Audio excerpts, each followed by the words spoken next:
You've got a product in your hands, but what if you could digitize it, redesign it, and replicate it with perfect accuracy? That's where 3D scanning comes in. And today we're joined by Thomas Curtner, founder of a company that's redefining how physical products get reverse engineered and improved. If you're an inventor, entrepreneur, or anyone bringing something physical into the world, today's episode will show you how to eliminate the guesswork and get it right the first time.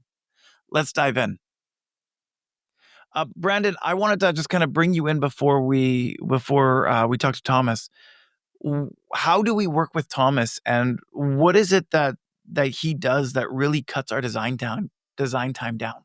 So there's a lot of product. So really, he's in the reverse engineering space. Is like where I would say, you have your scanners, and the reason why it's so important is because when we're making a part that needs to fit another part, which is a lot of what we do, sometimes with a square block, it's easy to measure. But most things, like any kind of car panels or anything with complex curvature to it, anything that has what we call an organic shape, is very can be very difficult to measure, especially when you've got multiple curves on top of each other.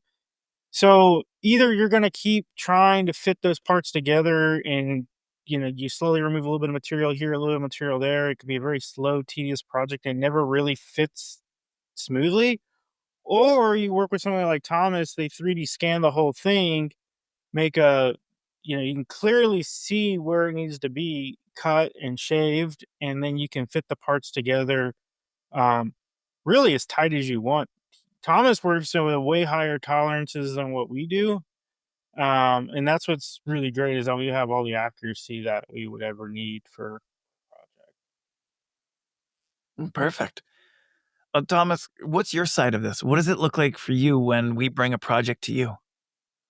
Uh, well, the biggest question I have uh, for whoever I'm scanning something for is how does it fit? What's its form, fit, and function? Right? Is it just a standalone part, or does it have multiple components that build into itself? And with that said, that determines a lot of how you actually align the part in a three-dimensional space. Because every physical object in the universe has an origin, an alignment, right?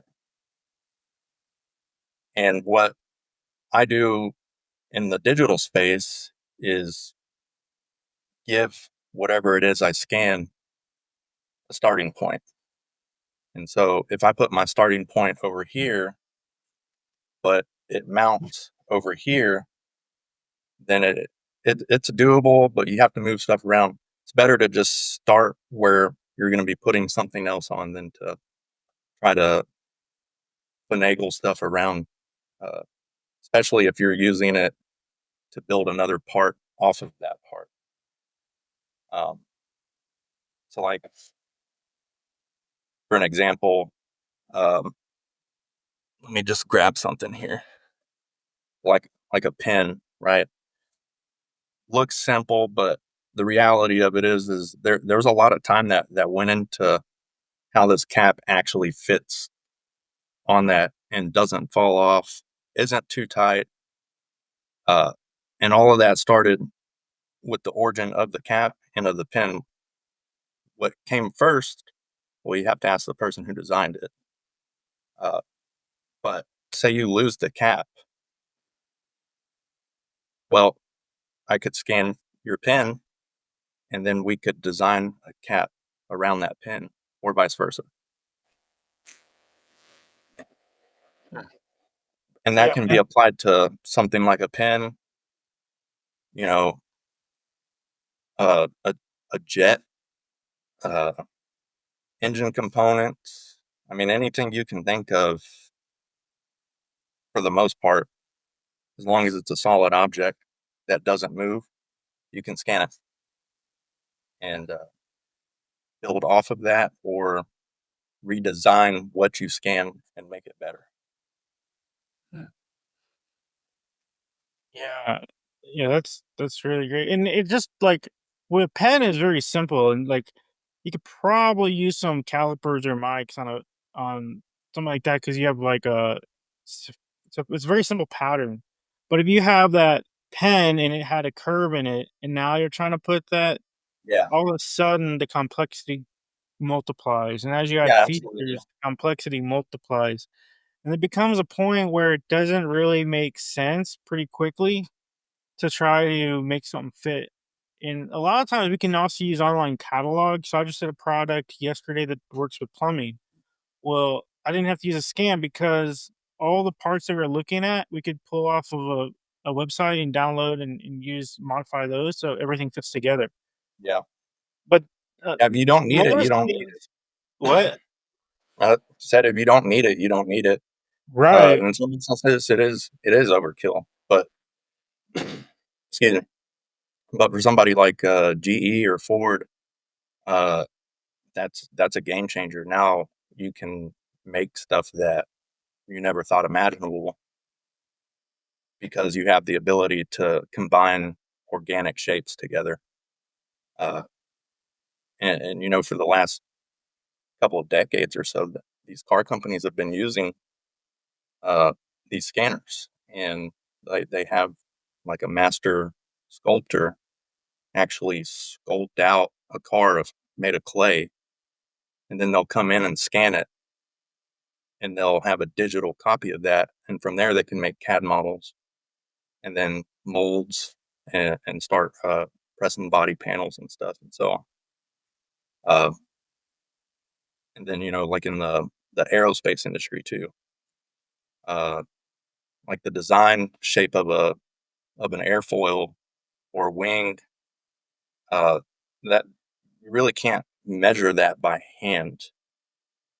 You can, but there's a lot of critical geometry on there that determines efficiency that you can't measure by hand. You just have to assume that it is that based on your other measurements that you can actually take by hand. Uh, Having a 3D scanner allows you to actually see that airfoil. And if you want to take it a step further, you can actually use a software like Siemens NX, and they have flow uh, software in there or dynamic, forget what it's called. But anyway, you can put the airfoil in there, your scanned airfoil, which is an exact copy, not a theoretical non-existent version, and run flow calculations on that and see how much lift you're generating, how much drag, are there wingtip vortices, among many other things. And you can do the same thing with the scan of the clay car. You can put that whole scan in that software and run uh, uh, aerodynamic simulations on it and see, hey, this car's basically a brick on wheels, or hey, it's cutting through the air and is aerodynamic, and which would be important for something like an electric vehicle where more drag equals using more energy, and you can't just pull over and pump some gas in there. So uh, in that respect, you want to do everything you can to maximize your battery life. And I mean, the list goes on. Like literally anything you can think of within reason, it can be applied to. Like, are you going to go out and scan the Empire State Building with it? No, but you could scan a model replica of it. You can scan a boat or a Yeah, car. you can scan a boat. I've scanned jets, like an entire jet before. Crazy. Um, How long and then did it I've take? like 4 days with 4 people. It was a Gulfstream. Is actually belonged to NASA. It was NASA's Hmm, Gulfstream jet. that's cool. Uh, they wanted to scan it so they could do flow calculations on it because they wanted to. Mm. I don't know if I can really talk about it, but they wanted to modify the aircraft to add something to it, and they wanted to see how much that was actually going to affect the aerodynamics of the aircraft as a whole. And so Interesting. That's really cool. went out there and did it, and they did their thing, and we did How did you ours. get how did you get into 3D scanning? Man, it was it's kind of just by chance, honestly.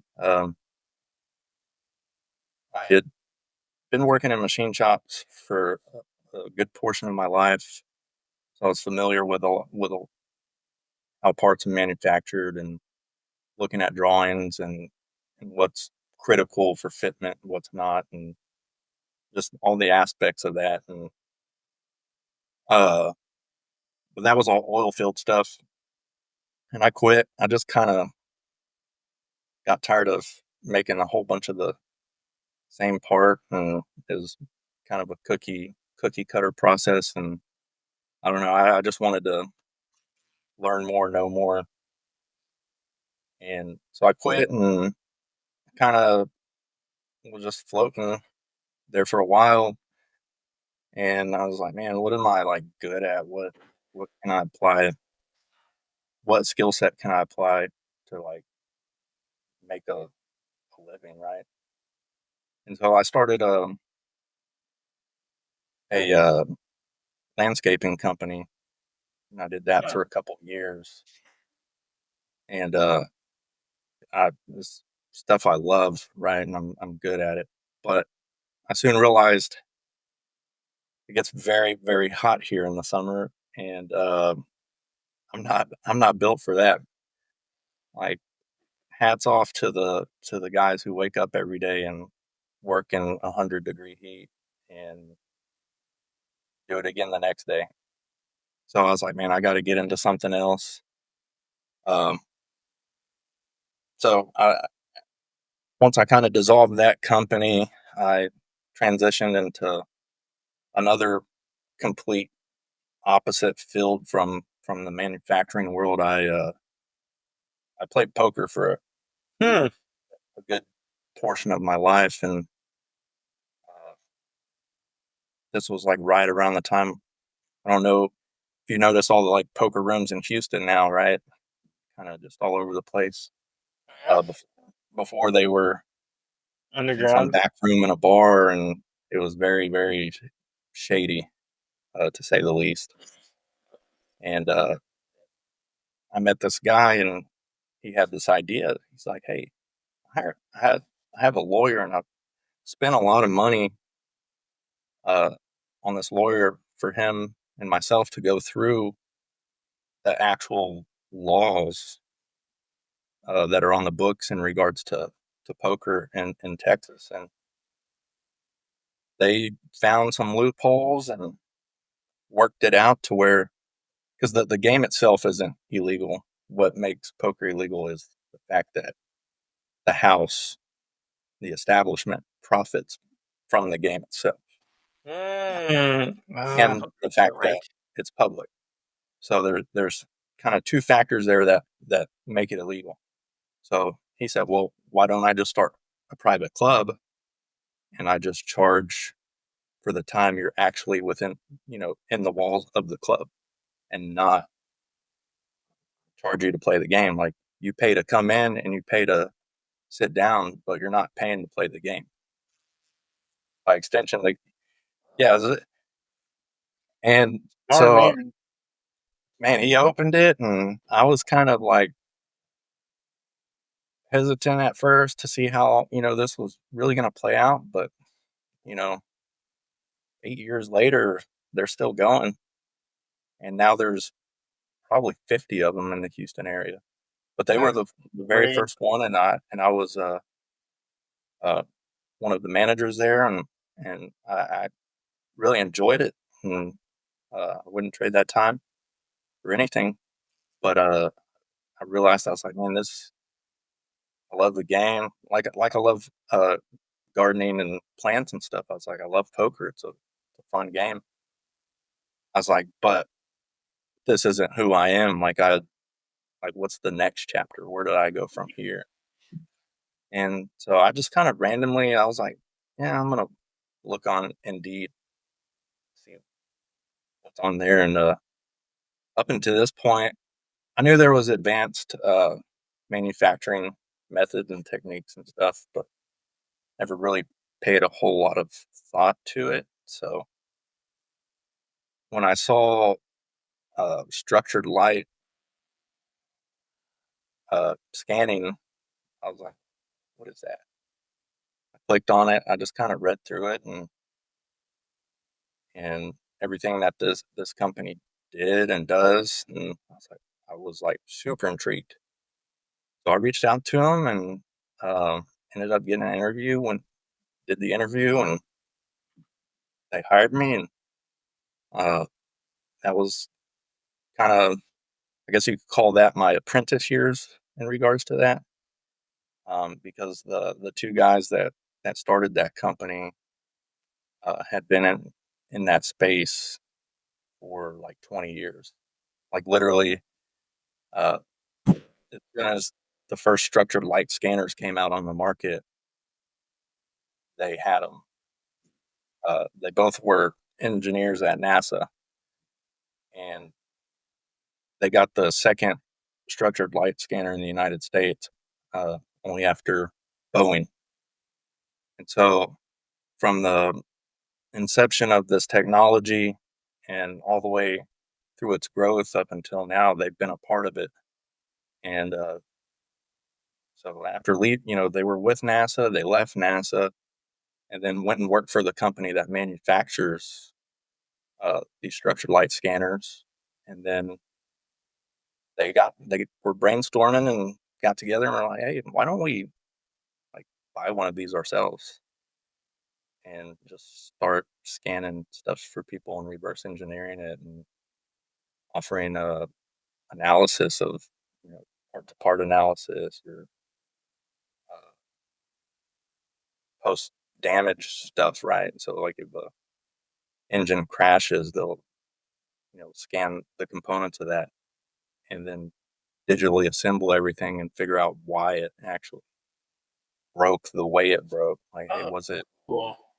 was it just a connecting rod, or did something from outside somehow get into the motor? Or and so they can really break it down in that respect.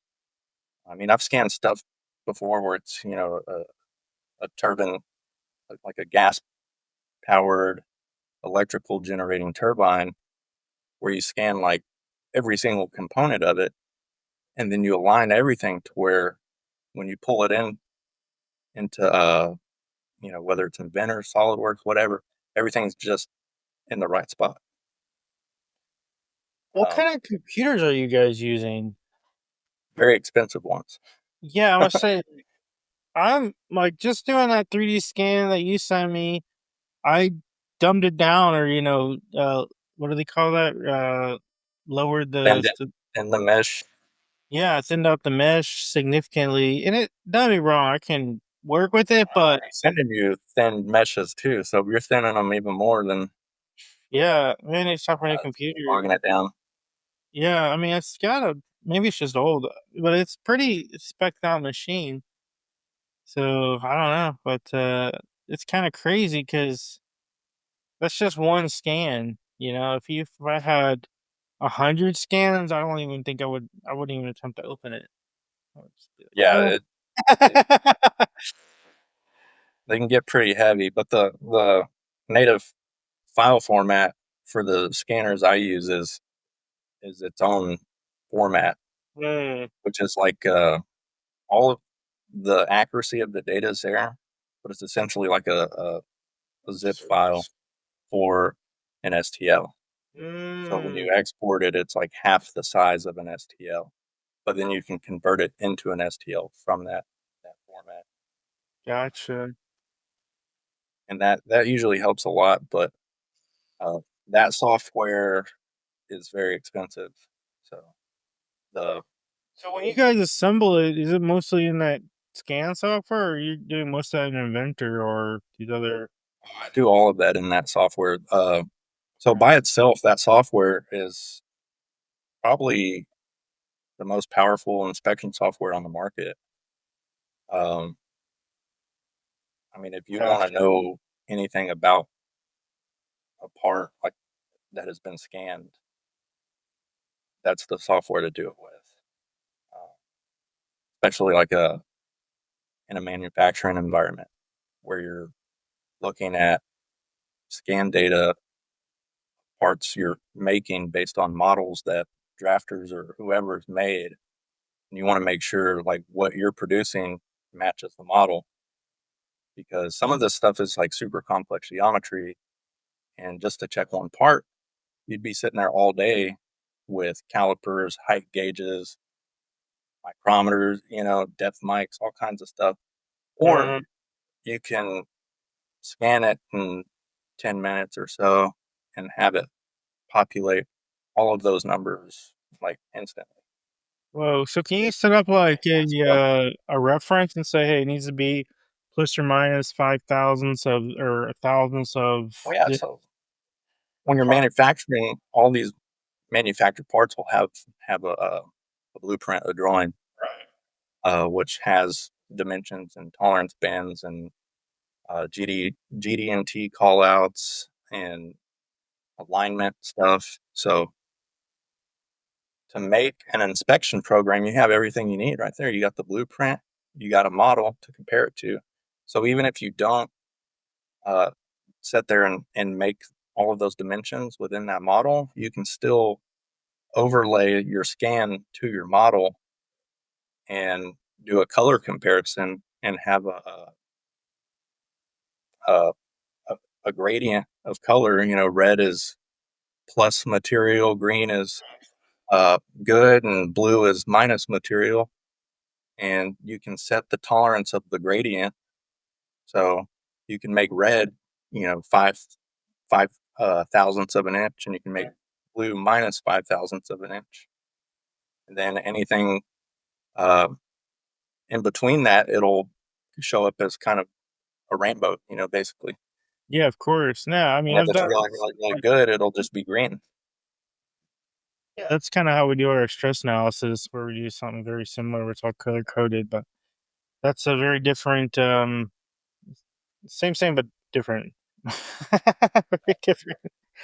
No, that's cool. It's a totally different application, but yeah, I mean, it makes sense that that's there, but I've never been involved in that portion of the business. Normally, we set the standards for how things need to work and Yeah. send it off, and rarely Well, do we do stuff at a level that really needs precision. We try to specifically design things not to use precision for the purposes of mass production, but yeah, with turbines and all these kinds of high precision machinery, totally makes sense to see that and level of that's the thing. Up until just a handful of years ago, there was no consumer option available in that space, and the only thing available were these high precision uh, metrology grade scanners, and the bar to entry was just way outside of the normal range of your average day person. Um, like the the scanner I use currently at work, uh, if you were to go like buy that right now, brand new, it's $500,000.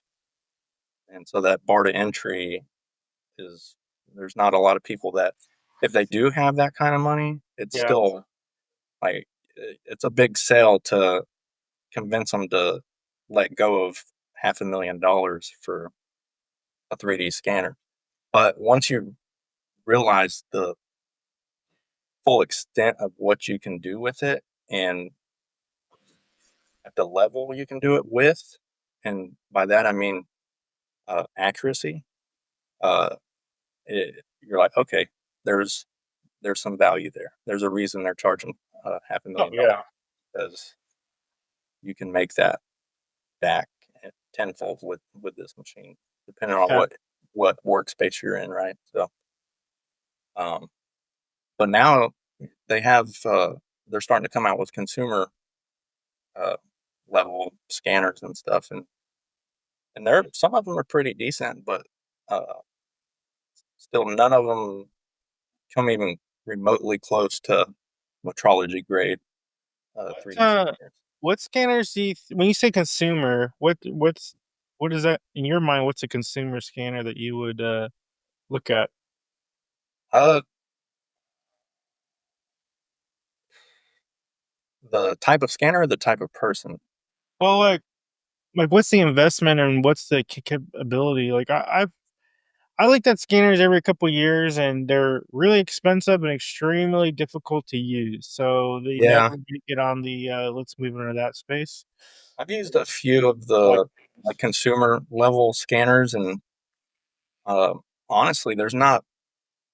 I mean, like you watch advertisement and marketing for them, and it's like, oh, that's really cool, and then you buy it, and it isn't what it seems. To get the level of quality that they're getting out of these lower end machines requires like time, just a time investment into knowing exactly how it works. And that's the biggest thing. And the biggest frustration, I believe, is people make an investment. You know, some of these are anywhere from like the $500 or $600 range up to the $10,000 to $15,000. But when you're paying that price, the only help you really get is YouTube videos and a how-to startup guide. But uh, those machines are a lot more complex than just like, hey, let me turn it on and it just works.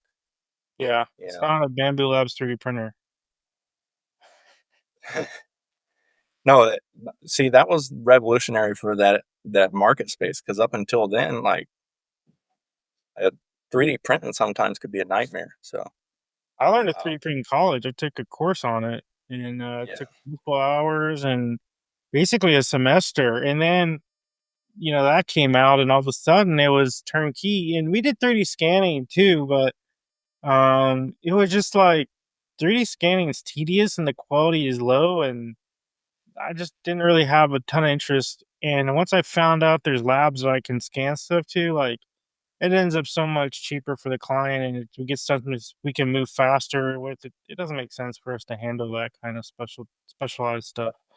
yeah, and that's how a lot of companies feel. It's like, hey, uh, can we just pay a couple of grand, or do we pay a couple of $100 grand to just get our own scanner? Like, is that level of investment going to give us our return, or is, hey, let's just quickly get it done from people who do it all day, every day, and let them handle it? Because if you buy one of these uh, metrology grade scanners, well, now you got to train somebody to use it,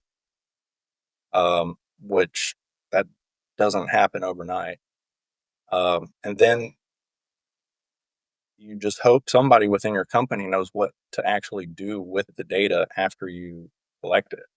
Because scanning, it's only like a very small portion of what, in in the hierarchy of things. It's scanning is like the last thing.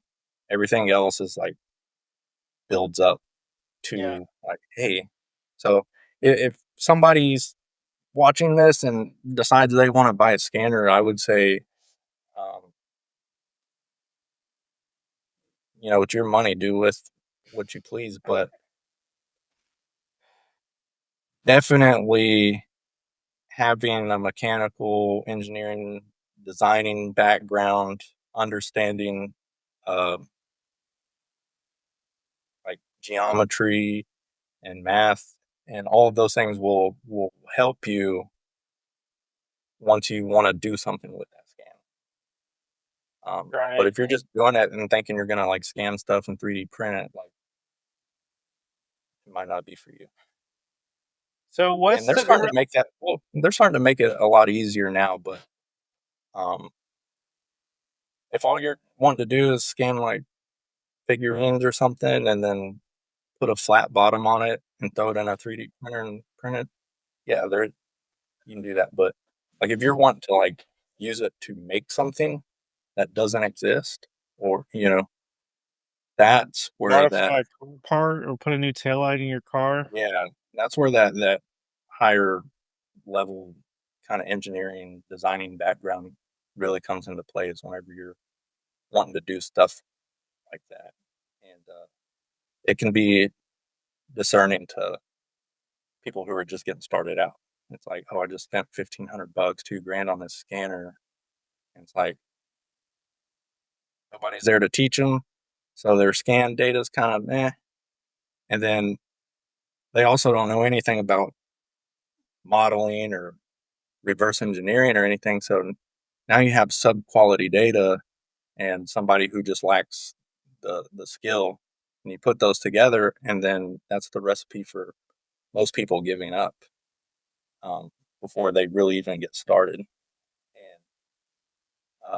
I think though in the future it'll get to a point where it really is like simple, and that type of technology will be integrated into your phone. Well, actually, I say that it's already on iPhones.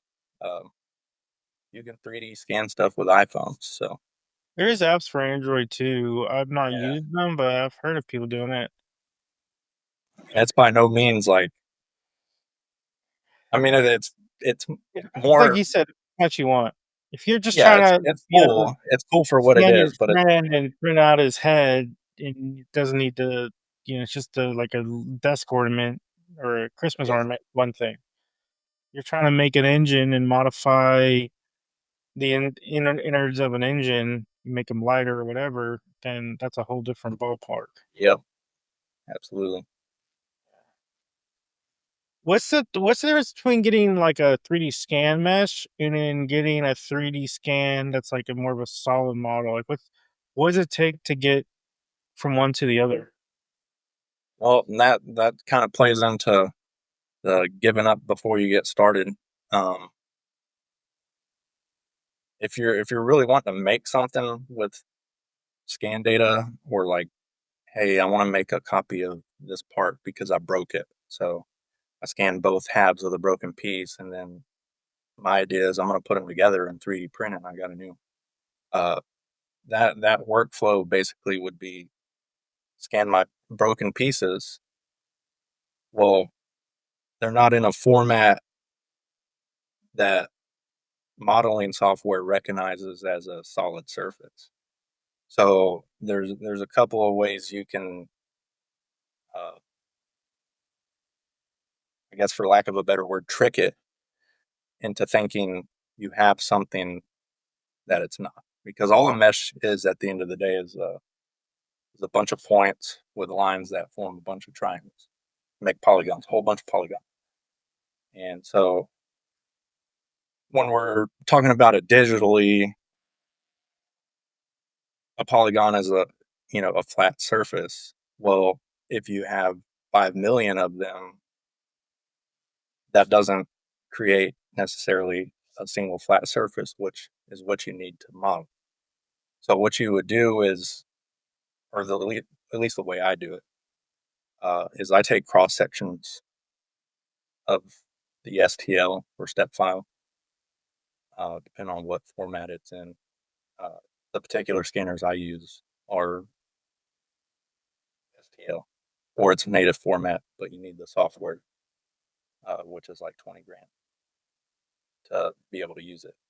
Um, so I'll take a bunch of cross sections uh, in different axes, and then with those cross sections, I can either extrude them, or I can uh, turn those into faces inside of a modeling software like SolidWorks or Inventor, and you just build the part from there. It's not.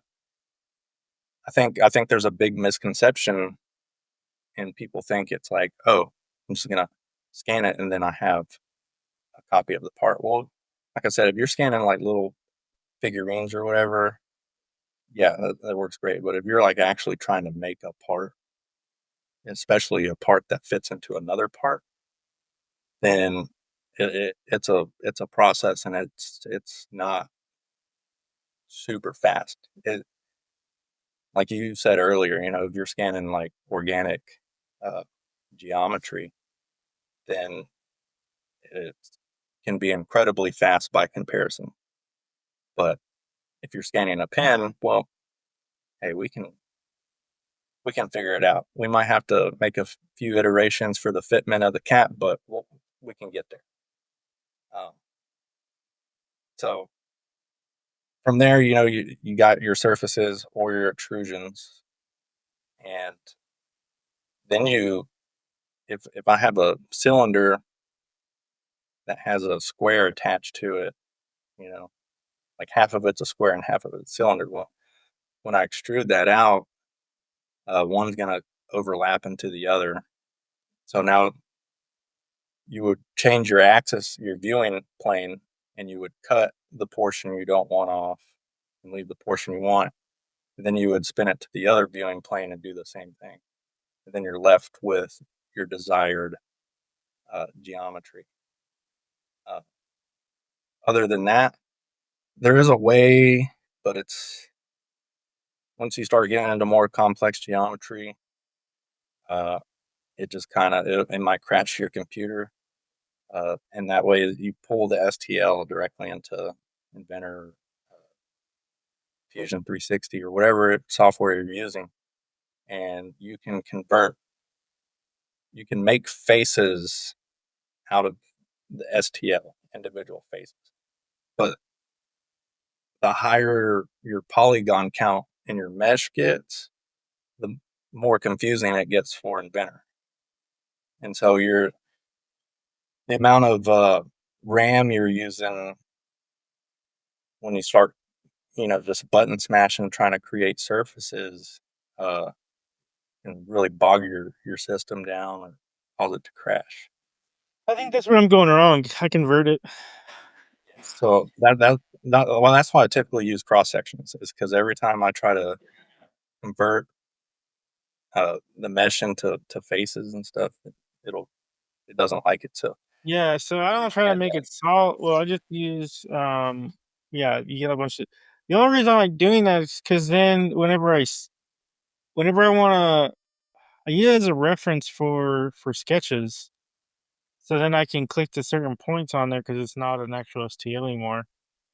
So that makes it go real fast, but maybe not because I'm like constantly loading. no, yeah, That's if you can just confusing. do everything based on cross sections and just extrude out, and then you look down your Z axis and all the random stuff that's sticking out, you just lasso, like loop around all of that you don't want, and then you extrude that. But then you have that profile down that viewing plane, and then you Huh. just do that on all your viewing planes, and you just work around the part and slowly build it up. Um, and some of it, it sounds daunting, but having it in front of you, and if we had it sitting in front of us and I showed you, it would everything would just kind of mesh together, pun intended.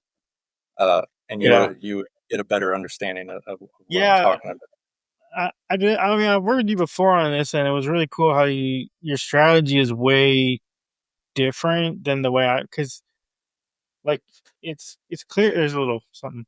It's clear that you do a lot of this reverse engineering because you have like a very proven system on how to address this. And Where and I'm a lot thinking of about, that yeah, is derived from who I learned from, right? So, like I said, my apprentice years, so to speak. I, at this point, these guys had already leading up to that. One of them was in charge of like the metrology lab over there.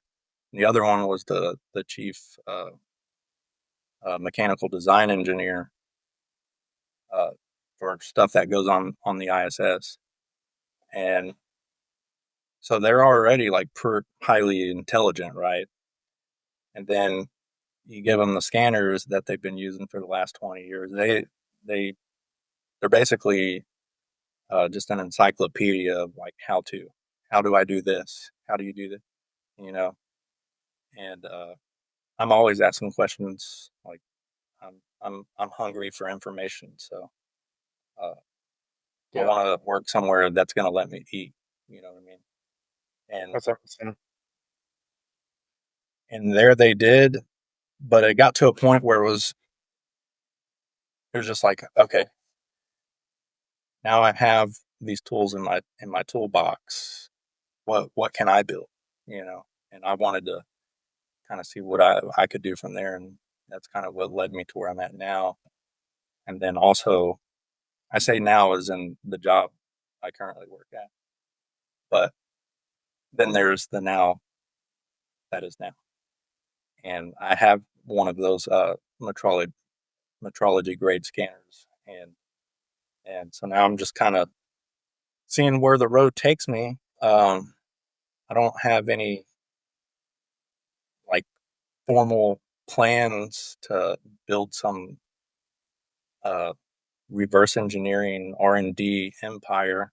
Uh, it's just something I've been doing for a long time, and I'm good at it, and I enjoy it. Like I like being able to take something and add something to it. Like uh, I don't know where it's at now. I think it's at work, honestly. But just being able to take like your cell phone and scan your phone, and then you can make like a super precision cell phone holder out of it. Uh, being able to do stuff like that is, yeah, you could do that, but like you were saying, any kind of like curvature or anything, the fit's never going to be just right.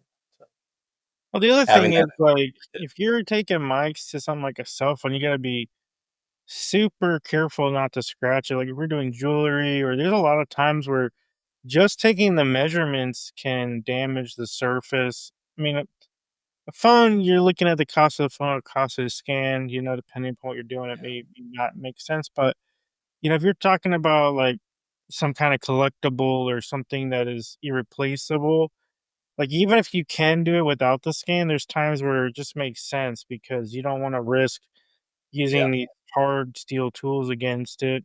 You know, there's so many, whether it's a vehicle, a firearm, there's a shoe. Well, a shoe, like, we're doing a sandal right now.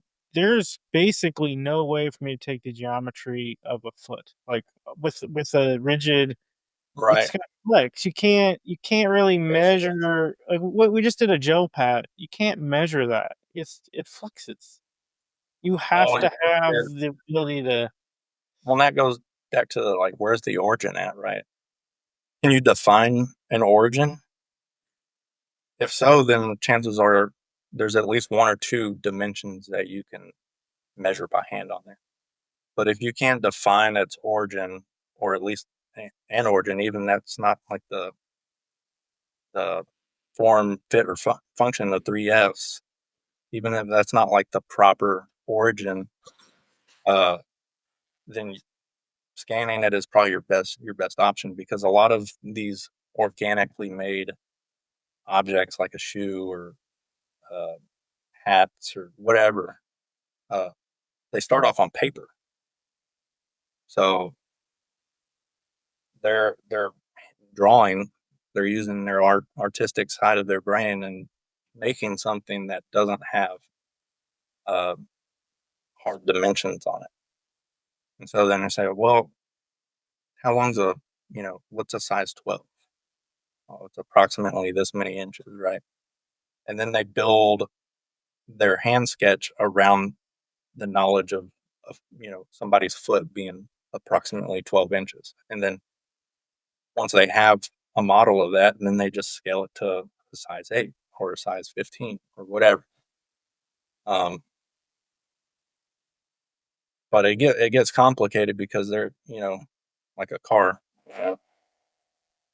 Like, you're investing a lot of time, energy, and effort into producing something that you don't have a drawing for. It's like you're paying somebody God knows how much to hand sculpt out of like probably 1,000 pounds of clay. At least. A car, and then what do you do with it?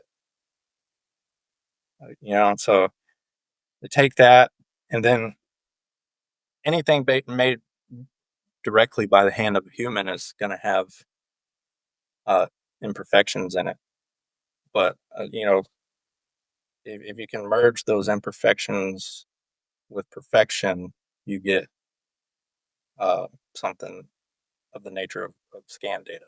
Right? Yeah. Taking something that I made with my hands, that if you look close enough, you can see the waviness in it. You can see that it's not perfect, and then but I can pull that in, and digitally I can make that a smooth surface. Like, that was the designer's intent. Now I can actually make that happen digitally, and then we translate it back into something that we can use. So it's like a transformer for AC to DC and then back to DC. You're converting it to a different frequency because you need to use it over here. But hey, I want to use it again. I need to convert it back. So that's what you're doing whenever you're taking organic geometry and then turning it into something that we can reproduce in volume. Now, if you're just doing a one-off part, yeah, your imperfect perfection, will do fine. But if you're wanting to replicate it, then you definitely need uh, to define its origin and be able to replicate that origin over and over again. Yeah. Have you done any scans of people or animals or any kind of anything that's Uh, not uh I have, but not with either one. It wasn't living. No, I haven't killed anybody. Want to make that clear. Or two, it was with a different type of scanner altogether. yeah.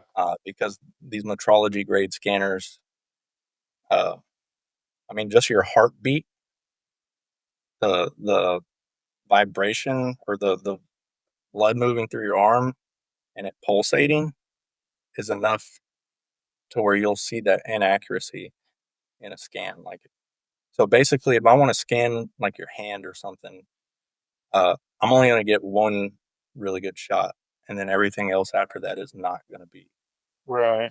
where it needs to be in Yeah. relation to that first shot. Did you use a different type of scanner? Yeah, you would use a laser scanner, like a Creaform handy scan is probably honestly the best one on the market. That's the only one that comes close to the structured light scanning space. Uh, and basically, Not it's too bad either. That's sub 10 grand, right? It was like 5 grand. no the ones I so Creaform makes metrology, Okay. metrology, less metrology, high end consumer. So like Gotcha. their cream of the crop is about $90,000, and then their low end metrology grade scanners are about 30 to 40,000. Wow. And I've used their expensive one and I've used their cheaper one, and there is absolutely no comparison whatsoever. Uh, Really? Oh, if you're willing to spend 30 grand on it, spend the 90 because the difference in quality is night and day, 100%. So If you have 30 grand to spend on it, just spend an extra 60. yeah, seriously, All right, and so, it's really Tom, that different. we're kinda coming, kind of to an end of the time, but what I like to do is I do this thing called a lightning round, okay? So I've got 5 questions for you. All right, And we're gonna go with some really short we're gonna try and do some short answers, yeah, I'll but, do my best. do your best. It's not I'm not gonna, like, I'm not gonna start looking for bodies in your backyard if you get it wrong, um but if you wanna expound on something or if something that is I think is a short question and it's actually a longer question, just go ahead and give us the longer answer, okay?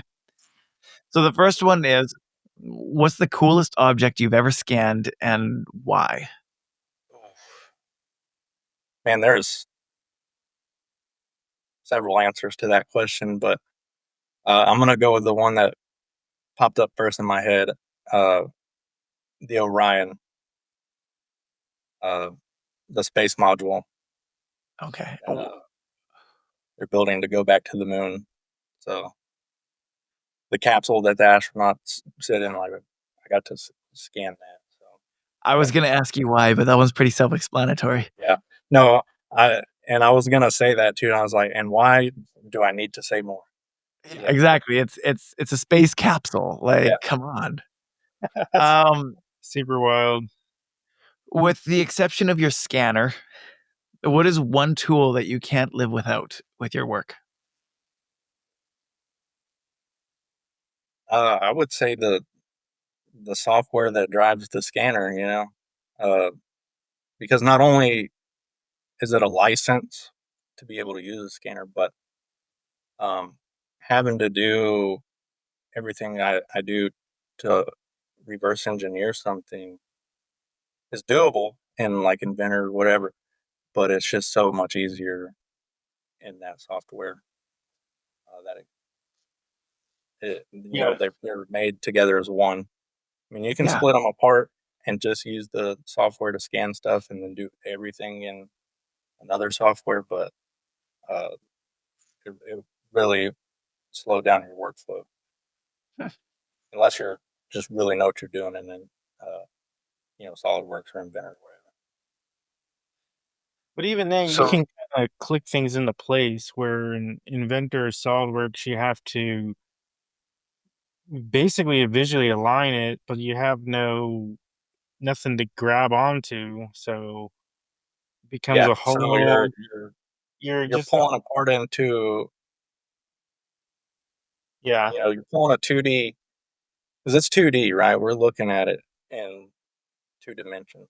So yeah. you're pulling a 2D object into a 3D space that has no defined origin, and you want to make something out yeah, of that, right? So before I export anything, I give it an origin. So that way, when you pull it into one of those softwares, it's zero, 0, 0, 0. It's where it needs to be. Yeah. And that way, even though it doesn't have faces yet, when you do give it a face, like I know, damn, I click on this face, it's 0. This is my X plane 0, you know, Y plane, Z plane.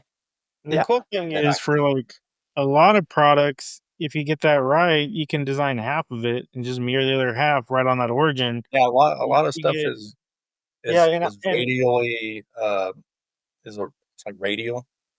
mhm. So if you're doing like a fan blade or a wheel, you just design one blade and then you pattern that around. Um, if I'm if I want to make this mouse, I just make half the mouse and then I just mirror it on the other side, and I can add buttons over here if this side doesn't have buttons, and so forth.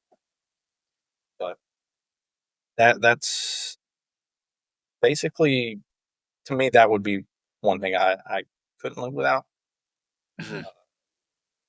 It would just be it would make what I do far less enjoyable. Have you ever scanned anything just for you? Like, just where you're like, "Oh, dang, I need this," and so you just scan it for you and then Oh yeah, I reprint do it? all the time. Yeah, "Man, I lost the lid to that Tupperware container. that Quick, let's was just that was scan a half the Tupperware reason container." for buying a scanner. Was just be able, like if I have something just randomly pop in my head and I'm like, I go set my scanner up, scan it, and then without having to ever go grab calipers and hand measure a bunch of crap, I can just go sit down, desk, and pull it open, take all the measurements I need on it, and then you know, open Inventor. Depending on its complexity, I just need a handful of dimensions that would be cumbersome to get. Yeah. So I'll scan it, and then I can pull all of those hard to get dimensions, and then go to Inventor, and then just now I know exactly, like, to within uh, plus or minus a few 10 thousandths of an inch what I can make my part around whatever it is if it fits to something, and then I can give that mating part the proper tolerances to where it's a good fit. Yeah. So it's like, I lost my wrench, and now I need a new one. I'm gonna go print a new no, just Yeah, kidding. I mean, you really could. Well, That's that I mean, honestly, you wouldn't even need to scan a wrench. Like, if you know how to model stuff like that, the only thing you would need on that is the the actual maximum inscribed diameter of whatever wrench you're using. So the minimum distance from face to face. because like a 3/4 inch wrench isn't 3/4 inches. Mm. It's a little bigger. Yeah. Yeah. It's just like knowing stuff like that. That stuff that makes it a very slow process for somebody wanting to get into it. It's uh, just those engineering concepts and theories that, hey, a 1 inch peg does not fit inside of a 1 inch hole. A .997 peg fits in a 1 inch hole. So Exactly. it's just knowing that type of stuff, and because it's like, oh well, why does this not work? We made it exact to its mating part, right? And Right. they're not the same. So If you change your manufacturing technique or the material, you can affect that too. If you're doing it in plastic or aluminum or steel yeah, or rubber, and that's all a lot of what I do too, and that's why that high degree of accuracy is important, is because everything's hot, and when it's not hot, it's room temperature. So stuff grows and shrinks, and you have to. that's a whole nother. I don't do a Yeah, lot with anything like that. It's yeah. more So static. like Well, not static, but ISO standards for that latches. are, they have defined temperatures and stuff that you have to measure parts in, and the part has to be that temperature. Uh, and that, per their definition of quality and engineering standards, if I measure this part at 68 degrees Fahrenheit and the part is 68 degrees Fahrenheit, and I get this number, then that is the number of that part. Now, if it's 100 degrees, depending on the material, that could move several thou several thousandths of an inch, Yeah. uh, which is not much at all.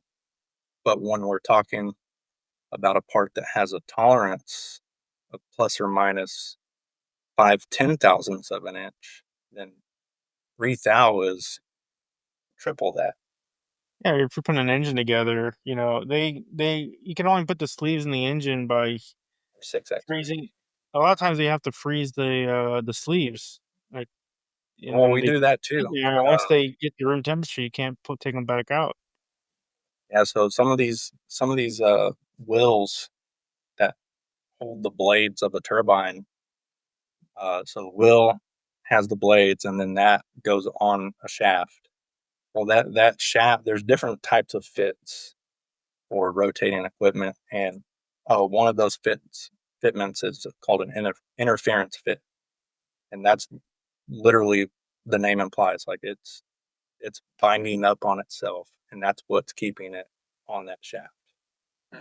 Um, some of them will have like a lock key and stuff to where for torque. So if that fit breaks loose, it's not going to just be spinning around the shaft. And sometimes they don't. They'll take a blowtorch and they'll literally blowtorch the shaft, or not the shaft, sorry, the The wheel. raised wheel, yeah. They'll blowtorch the crap out of it and heat it up, and then with the shaft, they'll spray it down with liquid nitrogen. So you're getting the max expansion and max contraction is coefficients for both of those things, and it's still a tight fit. And they get it on, and man, when that thing gets back to like room temperature, though, like it's on there. It's not coming off. Like you have to destroy it basically to get it off, and you borderline have to destroy it to put it on a lot of times.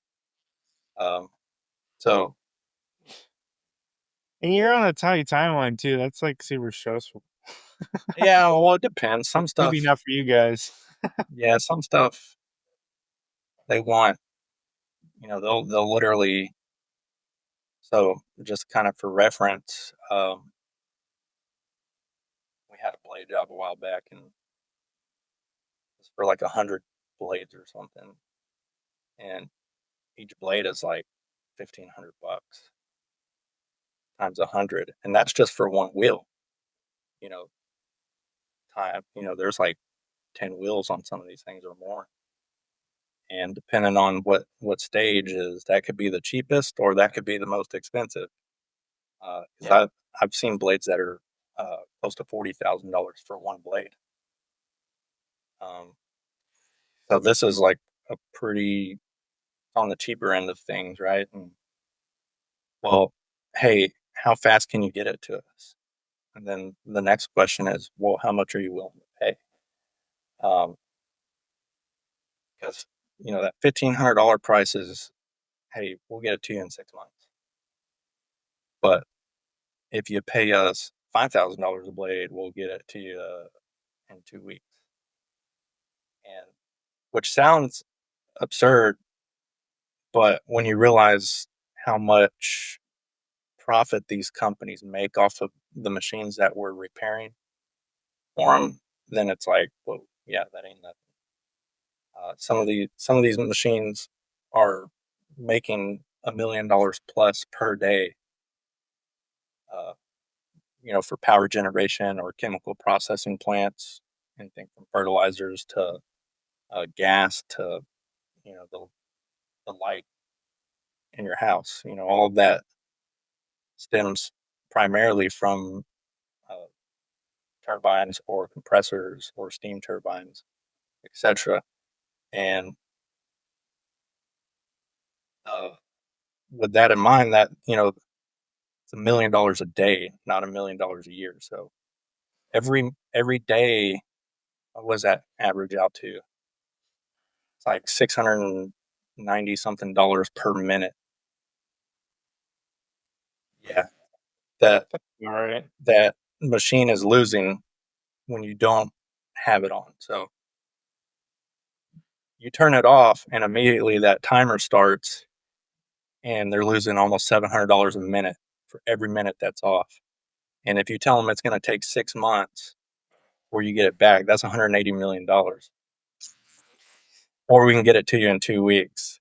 So the for $14 million, yeah, we'll pay you 4 or 5 times your normal price. That's the mindset, right? Oh, absolutely. It's looking at how much you're losing versus how much it Yeah. costs. It's that value-based mindset that makes all the difference. Yep. Absolutely. So we're gonna have to kind of shut it down here, Yeah. but I have No one more worries. question before we leave. What are your favorite types of products to work with? Um, it's going to be a very vague answer, but it's very true as well. Stuff I'm doing for myself. So Uh, there's so no, I'm just there, gonna be Brandon is the exact same way, and I'm the exact same way.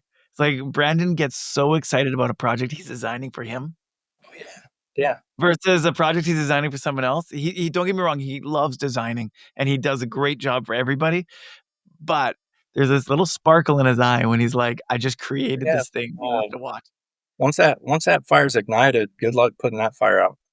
Yeah, And I'm the same way. Like if something really piques my interest, even if it's not mine, like I'll get like super enthusiastic about certain things. I'm just like, whoa, I've become like borderline obsessive. yeah, Um, but if it's not mine, that the frequency of that is far and few in between. But when I'm doing stuff for myself, man, like I'm like really, I get into it. And, especially if it's something I don't know about, like I will spend an ungodly amount of time learning about that thing, right? yeah, Uh, just to make, if I have the concept of A and C down, but I don't have no clue about B, well, I'm gonna like learn everything I can learn about B to make my ABCs work. Um, Yeah. and that's just kind of how I operate, and I always have. But as far as my interest goes, I think I told you, I like, uh, I like guns, plants, poker, and first and foremost, my family and God. That to me, those are the most important things in life. yeah. I love that you put guns on the top of that list. I'm Yeah. joking, I'm joking. Well, not in that order, right? Yeah, no, no, that's why I said that. It's Honestly, like the reversal of what I said would be a more accurate than description. the way I said it. So, Yeah. Alright, so, where can the people who are watching this, where can they get a hold of you if they wanna get something scanned? right now, I'm not making a super concerted effort to like, really put myself out there just because I have a family, a full time job. Uh, I have projects of my own that I like doing. Um, but if it's something like you really need a lot of accuracy on and you really want to get accuracy out of it, my best recommendation is to go through Brandon. And if he feels like he can't help you with whatever it is you're trying to do, then I would be that kind of next step in that chain of events. Um, Perfect.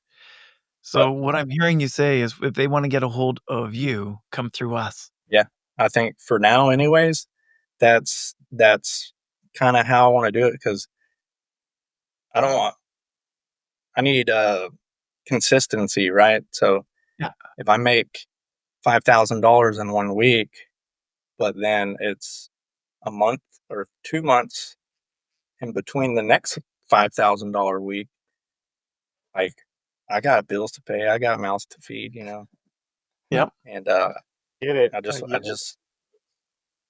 the lack of stability or that there was not knowing whether or not you're going to have stability is what uh, is off-putting for me. So Yeah. I commend you a lot in regards to that for being able, screw it, I'm gonna start a company and just go. Well, Yeah, I started really early before I had any responsibilities, and I just got lucky that it worked yeah. out. Well, I think that's a big part of it too. It's like how much, like, where are you at in your life when you decide to take that leap into the unknown, right? Yeah, And Yeah. absolutely. regardless of what stage you are in life, honestly, I think you know, a little sprinkle of insanity is required to actually make that decision. Like, because every fiber in your body is telling you not to do it and coming up with reasons why you shouldn't do it. And then that little bit of insanity is what pushes you over the edge to where you actually say, you know what, I'm going to do it. And then you just do it. Yeah. And if it works out, it works out. If it doesn't, it doesn't. Yeah, I mean, I completely agree with you. I think the average person probably would not enjoy being an entrepreneur for those reasons. Like, when you start off, you're working typically more, making less. I Oh, just had the absolutely. realization the other day that my payroll that I pay out is more than I've ever made from a job. So, Yeah. like, my Yeah. my payroll Uh, responsibility is more than I've ever made. I'm like, "Whoa, that's kinda crazy." why? When I hear stability or entrepreneur, I think uh, anxiety and peace. That's the difference. They're synonyms and antonyms of each other, and like I don't Oh, yeah. know. I Oh, it's think a just certain level of anxiety is good. It helps you. It keeps yeah, you moving forward, right? But it's stressful when things are good, it's just when things are bad. Like, it's yeah, here, like, right now we're growing, where things are going well, and it's like, "Oh my gosh, I wanna have to bring on more people to handle this. I wanna I'm have on to the kiddie increase how much coaster. I make again." You Like, know, it's I like always I like my emotions to stay in this range. yeah, Stability. When it's, you hop on the big boy ride, entrepreneur, like now you're on this oh, yeah, it's a roller giant coaster. wave of emotion, Yes, and it is. for me, that's like, ugh. Yeah. If I was single and yeah, it'd be Well, Alright, the much well, other more. thing is you don't have to go all in, like, and I don't recommend anyone go all in because the reality is whatever you think is gonna work isn't. The thing you don't know that's gonna work is, like, you have to you have to be in a position where you can keep trying things and be okay with whatever you try not working. Because if you are Yeah, dependent on the thing you try working, you have set yourself up for failure. Like, if you're like, "Hey, I got 1 month to find a client," like, and have consistent income, you're That's not a place I would ever want to be. I'll put it that way. And I have been Well, I've what been you there repeatedly. Now I'm pretty much have a big enough basis that well, I consistent, think but failure is important in any process in life, whether you're starting a business or starting a family. You need to fall on your face a few times to know, hey, that hurts, and you don't fall on your face without trying. So if metaphorically just never come outside to play, you're never gonna know what the sunshine feels like. But if you go and play in the sun, it's gonna rain eventually, and you're gonna feel that too. So Yeah. get sunburned. just All right. gotta Well, have out Thomas, right. I just want to say thank you so much for coming in. It's been a lot of your knowledge is so deep. I'm not gonna lie. It's I Appreciate had to, I had to really focus at some points to sit there and go. I was googling things, being like, "What is that? What is that?" it. But I just really appreciate your time and your effort just being here. I really appreciate that. So Yeah, thank well, you. I really appreciate y'all having me. Yeah, I enjoyed it, and I'm just a student of knowledge, and so yeah, anything that I feel like is going to help me pursue that, I'm all for it, and what y'all are doing is right up my alley. So I yeah. appreciate y'all again having me on, and I hope you'll have a wonderful evening. Yeah. So if you guys ever if you need something scanned or if you need something designed, come talk to us at My Product Developer, and like always, just like and subscribe. Have a good day.